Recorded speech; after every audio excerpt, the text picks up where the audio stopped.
سر بہت important questions ہیں ہمارے پاس. اس سے پہلے اسی سے جڑی ہوئی بات ہے, 2000 انتخاب میں آپ کا نام بڑا گونجا, جو اقتدار کے ایوانوں میں بھی گونجا, ملک کی سیاست میں بھی گونجا. سر آپ کا کیا رول تھا 2008 کے انتخاب میں, وہ ہمارے ساتھ شیئر کریے. اور جو آپ نے سوچا تھا, جو چاہا تھا, ویسا ہوا 2008 کے الیکشن؟ یہ تو ہے عجیب کوسچن ہے, کیا وہ فیئر الیکشن تھے؟ یہ سر ہمارے ساتھ شیئر کیجیے. آپ نے کہا 2008 کے الیکشن. جی سر. دیکھیے وہ اس وقت مشرف صاحب کا دور تھا, اور جب 2002 کے الیکشن ہوئے تو ایک نئی پارٹی بنائی گئی بہت سی مختلف پارٹیوں کو توڑ کر, اور کاف لیگ بنی. کاف لیگ کے بعد وہ 5 سال بالکل فل پاور, فل سوئنگ جو ہے وہ کاف لیگ نے حکومت کی.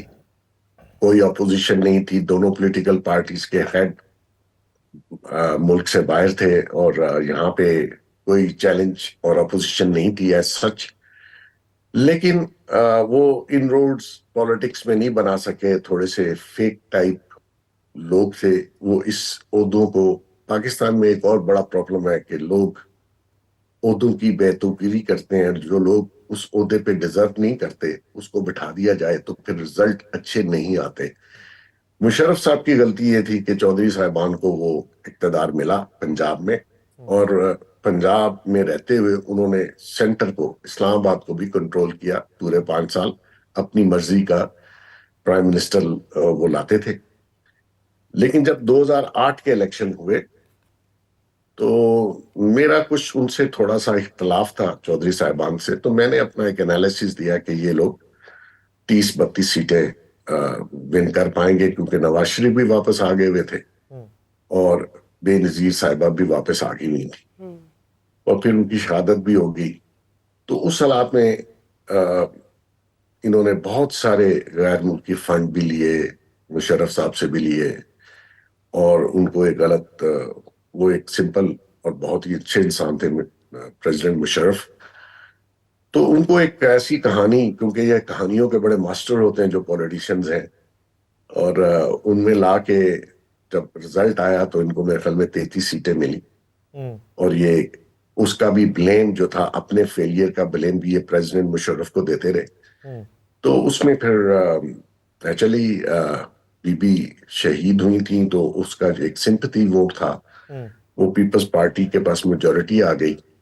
اور ویسے بھی چارٹر آف جو مساق جمہوریت سائن کیا ہوا تھا انہوں نے, اس کے تحت پھر نواز شریف صاحب نے اور زرداری صاحب نے, ان دنوں بھی آپ کو یاد ہے یہ میرے سامنے والا گھر بے نظیر صاحبہ کا ہے, زرداری ہاؤس. تو یہاں بھی جو ایکٹیویٹیز ہوتی رہیں, میری طرف بھی لوگ آتے رہے, تو وہ ایک اچھا الائنس بنا. لیکن بعد میں وہ مساق جمہوریت ہی پیپلز پارٹی کو کاسٹ کر گئی پنجاب میں خاص کر. تو وہ ایک فیئر الیکشن کہہ لیجئے, فیئر الیکشن پاکستان میں خیر ہوتے نہیں ہیں, لیکن قدرے آپ کہہ سکتے ہیں کہ قدرے فیئر تھے, کیونکہ پریزیڈنٹ مشرف اس قسم کی سوچ نہیں رکھتے تھے, اور ان کو پھر باور بھی کروایا گیا کہ ہم 133 سیٹیں لیں گے, تو نکلی صرف 32 یا 33 سیٹیں. تو اس حالات میں سمجھتا ہوں کہ تھوڑے بہت فیئر الیکشن تھے, تھوڑے بہت. وہ اس لیے کہ وہ پریزیڈنٹ مشرف نے کوئی خاص, اس نے سمجھا کہ فیئر ہونے چاہیے. ان کو بھی یہ تھا کہ میں بھی پاپولر ہوں, اور یہ چودھری صاحبان بھی پاپولر ہیں, حالانکہ وہ پاپولیرٹی کا جو معیار ہے پاکستان میں وہ بڑا ڈیفرنٹ ہوتا ہے. اچھا سر, یہ آپ نے بتایا کہ زرداری صاحب ہمسائے بھی ہیں, تو یہ ہمسایوں کے جو حقوق ہوتے ہیں, کراچی سندھی بریانی آتی ہے کبھی ان کی طرف سے اور آپ کی طرف سے, کبھی کریلے گوشت اور آلو گوشت ڈشز نہیں وہ ایکسچینج ہوتی ہے؟ وہ جی ہوتی رہتی ہے. اچھا, اچھے نیبر ہیں. آج کل وہ شفٹ ہو کے پریزیڈنٹ ہاؤس چلیں گے, لیکن بلاول صاحب یہیں رہتے ہیں, اور ساتھ ہی جو ہے فریال تالپور بھی میرے ساتھ والا گھر ان کا ہے. اچھا, تو دے آر بڑی گڈ نیبر. پولیٹیکل سٹریٹ ہے یہ تو ایک. اسی سٹریٹ پہ اینڈ پہ چودھری شجاعت بھی رہتے ہیں. زبردست زبردست. تو جب زرداری صاحب اسلام آباد آتے ہیں تو ملاقاتیں بھی ہوتی ہیں, میٹنگز بھی ہوتی ہیں فریکوینٹ؟ جی آن اینڈ آف. میں کراچی جاؤں, وہ جب یہ اسلام آباد میں ہو تو ہماری ملاقات ہو جاتی ہے. ادر دین سیاست کون سی ایکٹیویٹیز ہوتی ہے, کوئی ہابیز ہوتی ہیں؟ کوئی گفتگو اس کے علاوہ, سیاست کے علاوہ کوئی گفتگو کرتے ہیں تو کس طرح کی گفتگو کرتے ہیں؟ دیکھیں پولیٹیشینس کے ساتھ تو نیچرلی میرے لیے تو سب کے لیے ایک ہی کوشچن ہوتا ہے کہ آگے کا بتاؤ کیا ہونا ہے. تو میں وہ باہر ہوں, ادھر ہوں, تو میں ان کو کہتا ہوں کہ یار خدا کے واسطے اس کے علاوہ بھی مجھ سے کچھ پوچھ لیں. اب میں سارا دن یہی گفتگو کرتا رہا.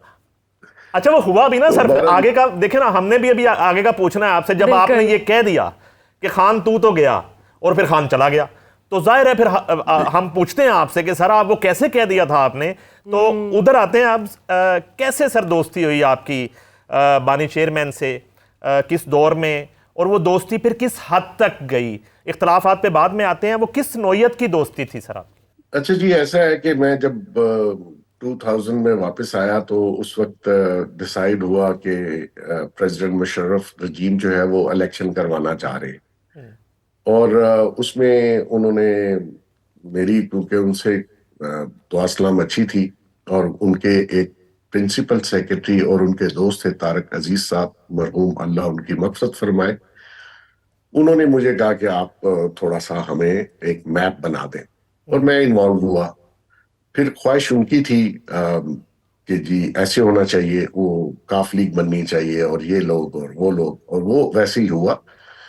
تو اس زمانے میں وہ چاہتے تھے کہ جتنی بھی پولیٹیکل پارٹیز کے ہیڈ ہیں, جس میں ایک عمران خان بھی ہے جس کا کوئی ووٹ اور کوئی سیٹ میں سمجھتا ہوں نہیں بنتی تھی, تو انہوں نے کہا اس کو بھی آن بورڈ لینا ہے, اور طاہر القادری صاحب کو بھی آن بورڈ لینا ہے, اور لیاقت بلوچ صاحب کو بھی لانا ہے, اور فلاں فلاں جتنے بھی لیڈر تھے, سنگل پارٹی لیڈر. تو میری ملاقات جو تھی وہ انہوں نے مجھے کہا کہ طاہر القادری سے آپ ذرا مل لیں. میں ان سے ملا, وہ ہواؤں میں تھے, وہ سمجھ رہے تھے کہ میں بھٹو کی طرح لیڈر ہوں. تو میں نے تھوڑا سا ان کو نیچے اتارا کہ نہیں, آپ کو ایک سیٹ دے دیں گے. اسی طرح ان سے جب ملاقات ہوئی تو انہوں نے مجھے لنچ پہ بلایا, یہاں پہ ان کی پارٹی کے ایک جنرل سیکرٹری تھے, ریٹائرڈ جنرل تھے, ان کے گھر میں.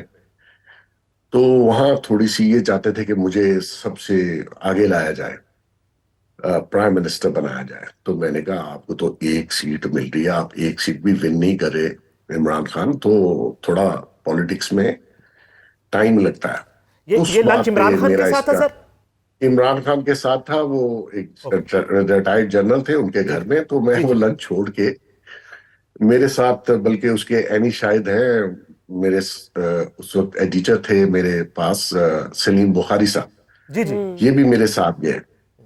تو ہم نے لنچ چھوڑ دیا, اور میں نے ان کو کہا کہ اگر آپ خان صاحب اس طرح کی گفتگو کریں گے تو میں آپ کی سیاست ختم کر دوں گا.